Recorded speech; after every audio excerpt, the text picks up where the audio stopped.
We've all played a game, and upon finishing it, or maybe even a few years down the line, we think, wow, I wish I could experience that again for the first time. There's something special about that initial journey through some games that can't be matched on repeat playthroughs. So that's why I have decided to tell you about 5 games that we wish we could play again for the first time. So let's get straight into the list. I don't like many turn-based combat games. I haven't played that many JRPGs.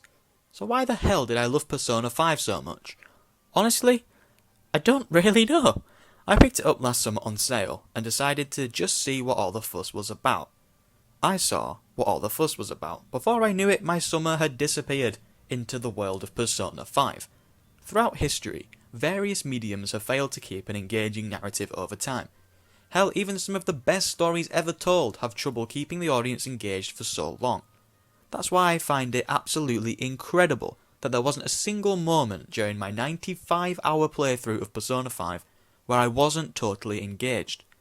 Fans seem to dislike a certain section of the game that I won't spoil, but even that I didn't think was really too bad. The combat is really remarkably fast-paced and thankfully manages to remain deep without becoming overly complicated.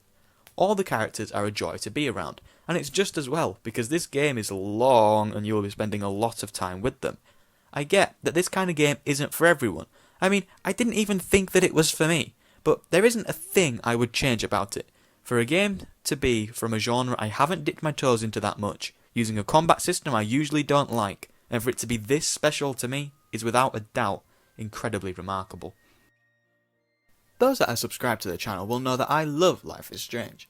Like, a hell of a lot. I've got 3 videos dedicated to the series and it has multiple entries on these Flashy Fives videos. I love the second game immensely, but I am specifically talking about the original game here. Something the second game lacked was the world building that made Arcadia Bay so recognisable. I really did feel like I was living in Arcadia Bay, and felt incredibly attached to all of the characters living in there. Even the characters that you aren't really supposed to like have depth to them, and you can somewhat sympathise with them to a certain extent. And the core cast, my lord, these are some of the most enjoyable, well-written characters that I think I've experienced. The central themes of the narrative are great. Everything about this game is great, and my first time playing through it was simply magical. What can I say about NIER AUTOMATA that I haven't said on the channel already? I bought this game a few years ago, on my birthday, and I was treated to such a unique experience. Everything from the world building to the characterization is downright superb. My first playthrough of NIER AUTOMATA took me on an unexplainable journey, consisting of me just being astounded by what I was witnessing. The hack and slash gameplay combines with a fantastically emotional story, as you follow 2B and 9S on the voyage through the narrative, from the opening credits right the way through to the ending credits.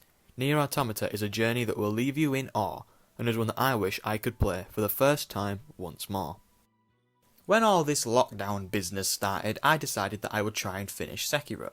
And I did. Review and boss ranking coming very soon, so stay tuned. But why did I decide to embark on this journey? Perhaps because I hate myself and don't value my sanity? Maybe. It's the first FromSoft game that I've finished, and in fact I've even managed to get the Platinum Trophy.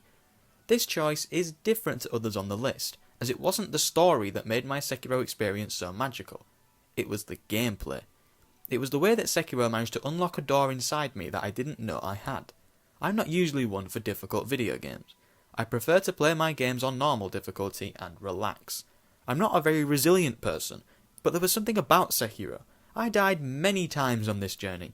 It was very painful, but over time, I slowly got better. I recognised movesets and I mastered combat techniques. I am confident now that I could beat any Sekiro boss on my first attempt, apart from the Demon of Hatred. Screw that guy. Sekiro is a masterclass in gameplay. It's the most impressive, challenging, and rewarding combat that I have ever experienced, and I wish I could experience it again. Oh, what I would give to play this for the first time again. I had to include my favourite game of all time on this list. It is truly outstanding.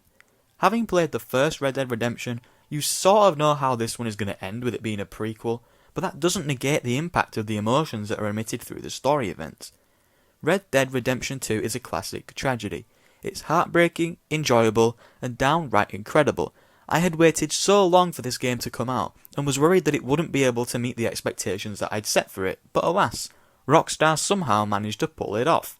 Just existing in this world is enjoyable enough.